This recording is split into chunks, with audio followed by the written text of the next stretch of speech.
உனக்கு கணக்கு தெரியுமா? தெரியல. கூட்டல் கழித்தல் எல்லாம் தெரியுமில்ல? தெரியல. 10க்குள்ளே ஏதாச்சும் ஒரு நம்பர் நினச்சிக்க. 9. அட போடா பைத்தியக்காரா, மனசுக்குள்ளே நினச்சிக்க. மனசுக்குள்ளே நினச்சிக்க, 10க்குள்ளே ஒரு நம்பர் நினச்சிக்க. அதே நம்பரை இவங்ககிட்டேருந்து கடன் வாங்கிக்க. வாங்கிட்டியா? ரெண்டுத்தையும் கூட்டிக்க. கூட்டிக்கிட்டியா? நான் உங்கள்கிட்ட ஒரு 6 ரூபா தரேன். அதையும் கூட்டிக்க. அதையும் கூட்டிக்க. இப்போ 3த்தையும் கூட்டினா ஒரு நம்பர் வருதா?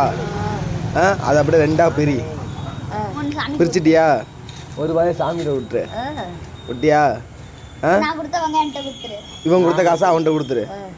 கொடுத்துட்டியா? பாக்கி உன்கிட்ட வந்து 3 ரூபா இருக்கா?